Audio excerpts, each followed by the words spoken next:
Globalization is a widely discussed topic. It is therefore not all that easy to explain such a complicated term in simple words. Let's start from the beginning with a background to globalization. Advances in technology, such as mobile phones, aeroplanes, telephones, and the internet, have made the growth of transport and communication networks possible. Amongst other things, this means that people and countries can exchange information and goods more quickly and in a less complicated way. This process is called globalization. Globalization comes from globe and means the worldwide coming together of countries and nations. Let's look at an example. Companies used to manufacture products in their home countries, just like the companies Profi TV and Supercolor, who produce televisions in country A. Their products are in direct competition with each other, but both companies pay the same salaries and production costs. They have the same customers, use similar suppliers, and sell televisions at similar prices. In short, the same conditions apply to both companies. So far, so good. Due to technical, cultural, and economic developments that have come about through globalization, other companies which manufacture products under different conditions can now offer their products in country A too. That's why a company from country B can sell televisions here at a lower price because they were produced for less. The local firms Supercolor and Profi TV have to react to withstand the competition.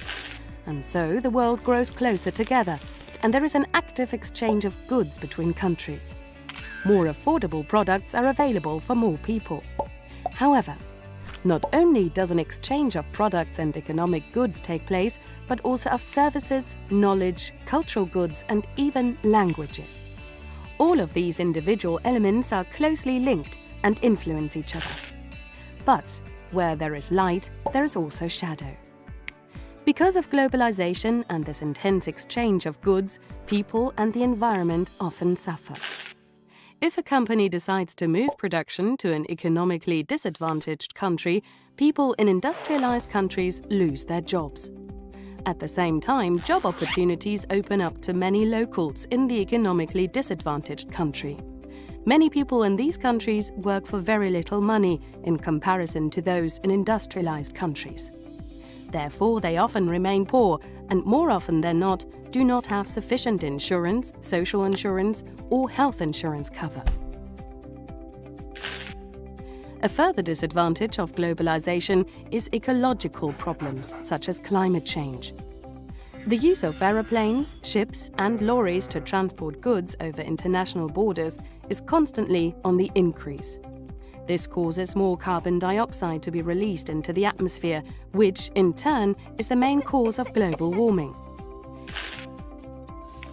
Even national environmental standards are ignored. This is a further cost factor in the worldwide international site competition, which should be kept as low as possible to be attractive for a company. There are therefore many sides to globalization, which affect almost all aspects of life, causing me to think that the chain of positive and negative effects will continue to grow further. What's important is to realize that globalization itself is neither good nor bad. It just depends how people deal with all the new possibilities in the future.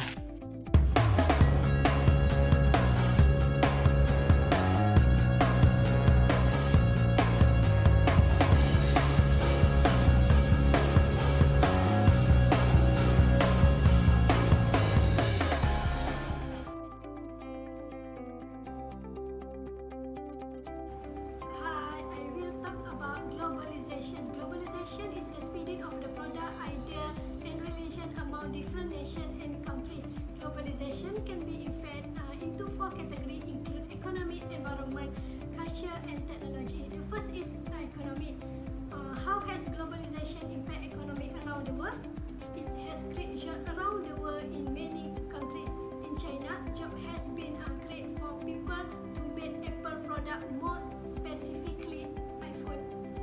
Second, environment. Globalization has hurt the environment. Factory need to be made to make iPhone. In order to make a factory, land has to be cleared to make space. This hurt the animal that have a home around them. Then after the factory is built, population is given off from factory. Then after the iPhone is built, it has to ship around the world by either a plane, ship or truck. All of those mode of transportation contribute to air population. That is culture. The iPhone has a big impact on today's culture.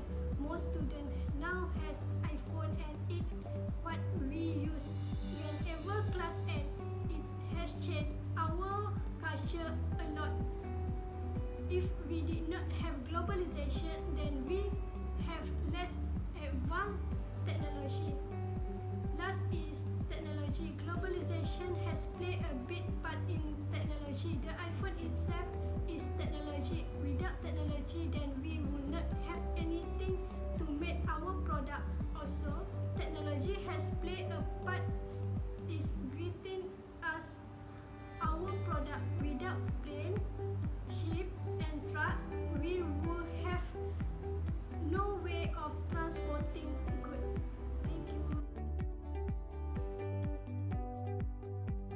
The advantage for globalization has three aspects. The first one is business, access to mass market. This means companies like Apple and Samsung expand their business worldwide. They have the chance to enter larger market, which can increase sales to their business.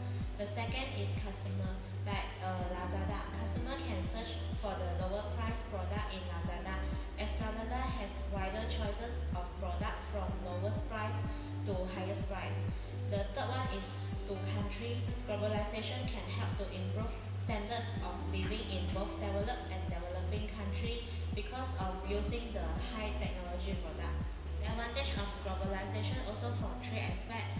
The first one to business. Globalization increase competition around the world, such as Samsung, Apple, Huawei, and Nokia are competitors. Most of the UK and US people are use the Apple product in their country. The second is to customer. Disadvantage is standardization. For example, the price for iPhone 6s and iPhone 6 Plus are within 3,000 ringgit. To have additional storage, the customer need to pay more. Is maybe they want 128 gig, they have to pay another 500. The third one is to countries, loss of national culture or identity. Consumers prefer to purchase foreign car rather than national cars. Therefore, the globalization are influencing the national culture and its identity.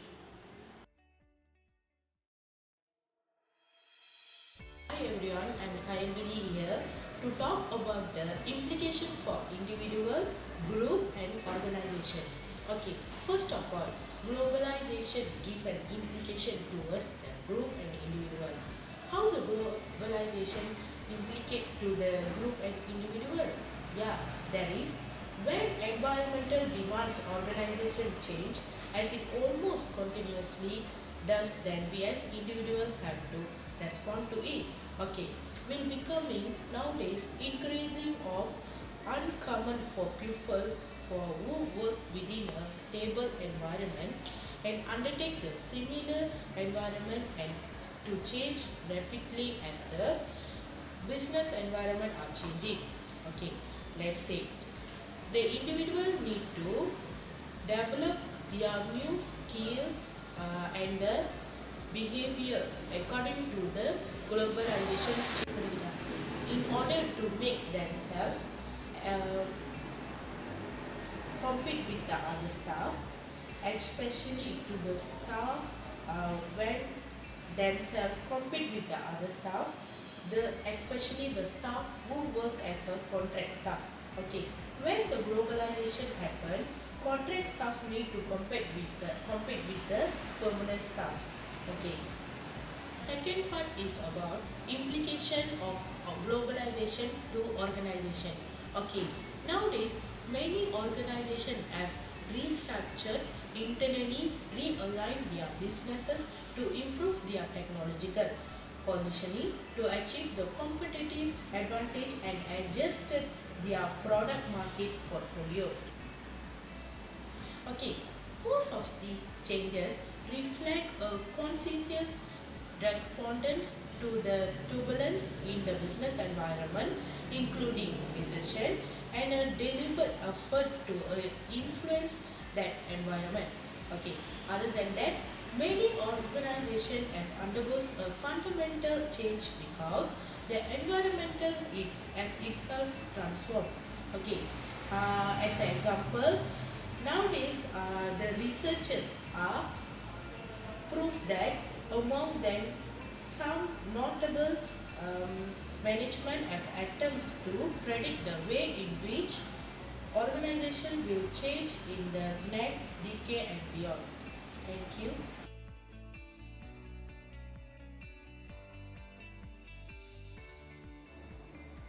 Okay, today I will be talking about the flexible working, which is the first one is overtime. What is overtime? Overtime work means that a person is working more than the normal working hour. It also can be said that the person doing the additional work. Second one is home working. Home working means that it is defined by the international level organization as people working from their home or other premises. The third one is shift working. Shift working is the work that takes place on a schedule. It can involve evening shift or night shift. Okay, the fourth one is part-time. A part-time is a form of employment that carries fewer hours per week than a full-time job. The fifth one is teleworking. It means that employment at home while communication with the workplace by phone or fax. The next is flexi-time. It means that the flexi-hour schedules that allows worker to alter workday, start and finish. Annual hour contract, a system in which someone is employed to work a particular number of hours over the periods of a year rather than a week or a day. The next is zero-hour contract. It's a type of contract between an employer and a worker where the employer is not obligated to provide any minimum working hour. A zero-hour contract may differ from the casual work.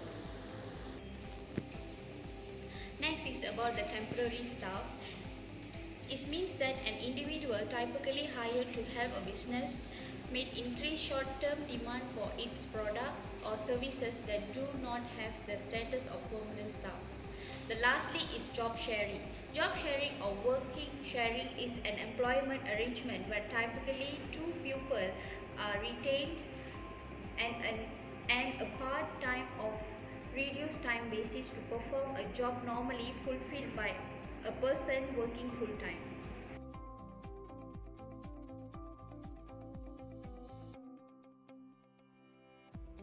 So I'll be highlighting about changes in international business environment. There's a number of dynamic environmental issues that have been critical trends, including the first issue is globalization in manufacturing and service production. The second is large-scale geographical changes in the distribution of manufacturing. For example, there's been vast increase in parts of Southeast Asia is stable, even the declining in North America's region of countries. The third is increasing availability of information and ease of communication. And the further is technological advances, including in biotechnology and robotic industries. There's also another issue that's been encountering. Following by that is religious fundamentalism, the threat of international terrorism, growth in the power and influence of economical and politics unions. So many of these implications would affect a lot of governments, individuals, groups and organizations in worldwide level. Thank you.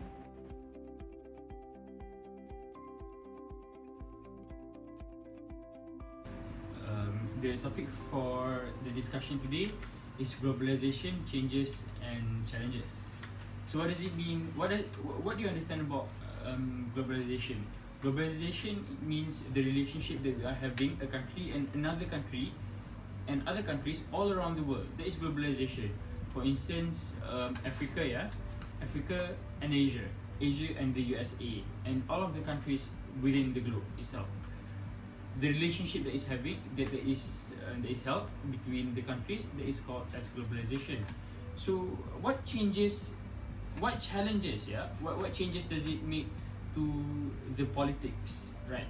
Okay, so this is the topic of our discussion today, which is the challenges and changes of globalization to the politics of a country. Alright, so when we are talking about politics, just what I say, it's the same. It's the relationship with our country and another country. For instance, we take the relationship between Malaysia and US, Malaysia and Japan, yeah, where their technology is really good. It's far better than Malaysia, right? And economic stability, for instance, in the US is better than Malaysia. So this poses competitiveness. The keyword here is competitiveness, yeah. It poses competitiveness between the political standing of our country and the other country, yeah. For instance, Malaysia is right. So when we are talking about politics, just what I say, it's the same. It's the relationship with our country and another country. For instance, we take the relationship between Malaysia and US, Malaysia and Japan, yeah, where their technology is really good. It's far better than Malaysia, right? And economic stability, for instance, in the US is better than Malaysia. So this poses competitiveness. The keyword here is competitiveness, yeah. It poses competitiveness between the political standing of our country and the other country, yeah. For instance, Malaysia is better than it's quite better than other third world countries. For instance, we take African countries, yeah, where Malaysia is moving better, is progressing better towards the economic achievement and all, yeah. So this poses competitiveness between Malaysia and Africa, where the competitiveness is within Africa, because they are not reaching this the state like Malaysia is reaching, yeah.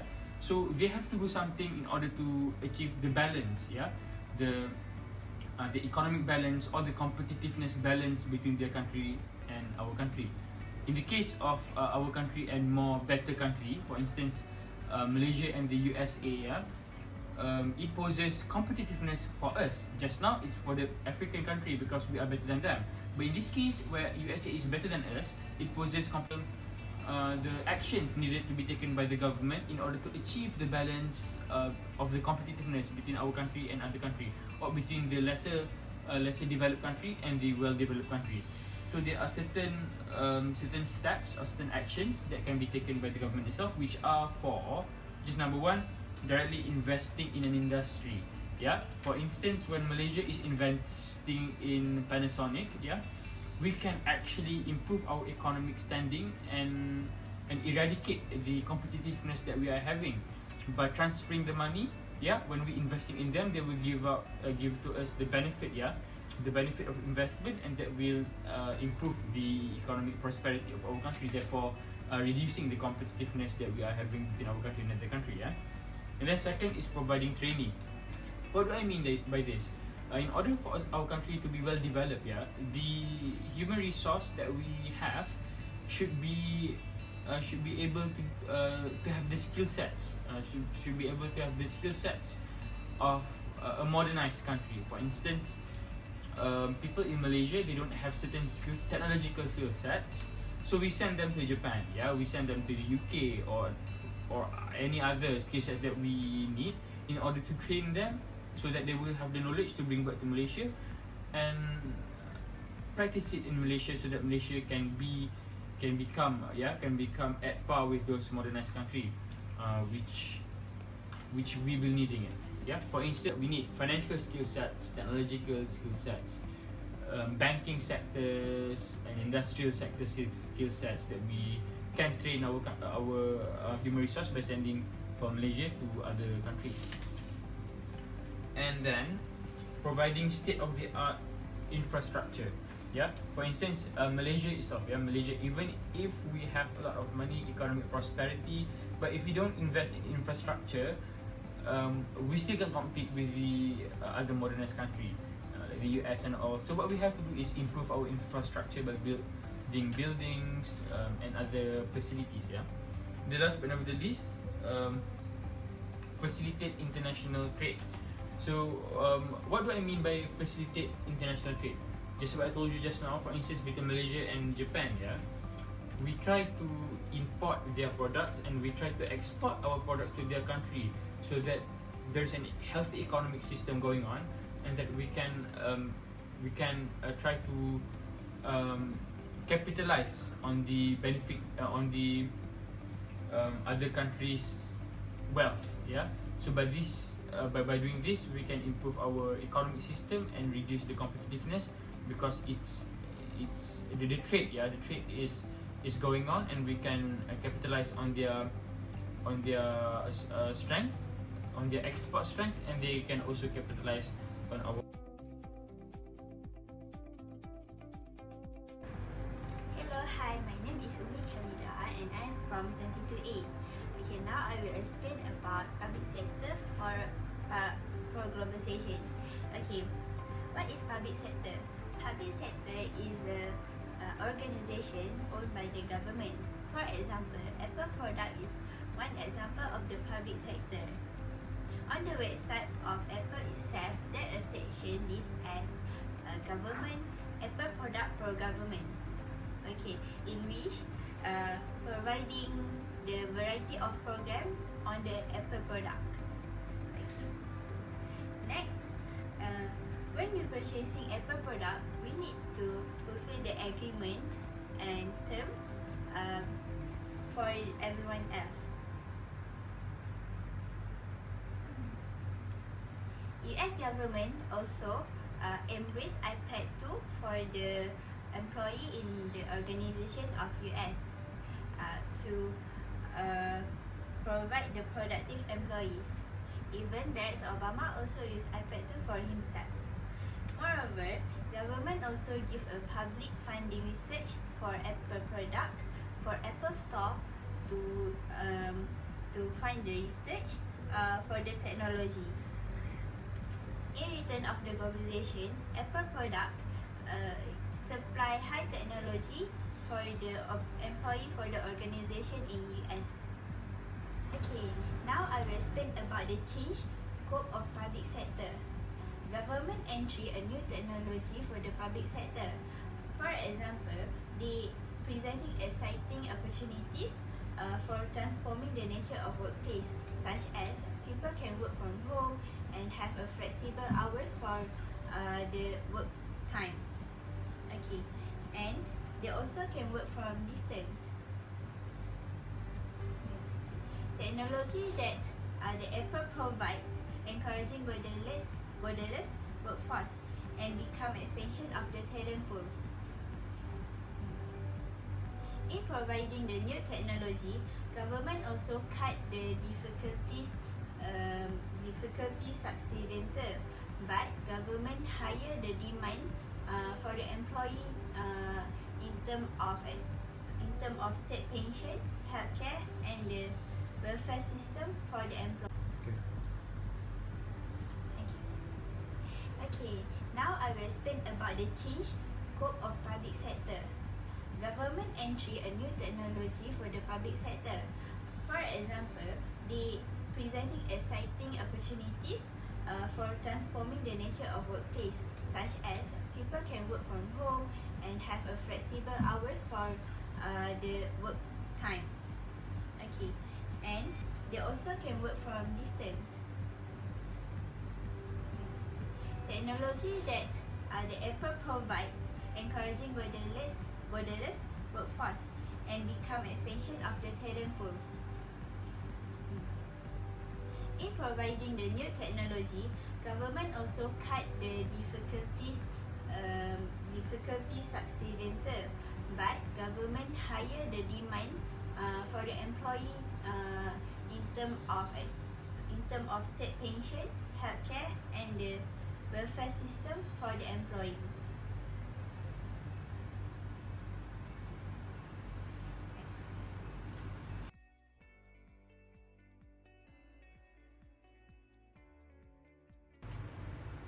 As a conclusion for this chapter, we focus on many environmental factors and know better about the major changes that give impact for the globalization.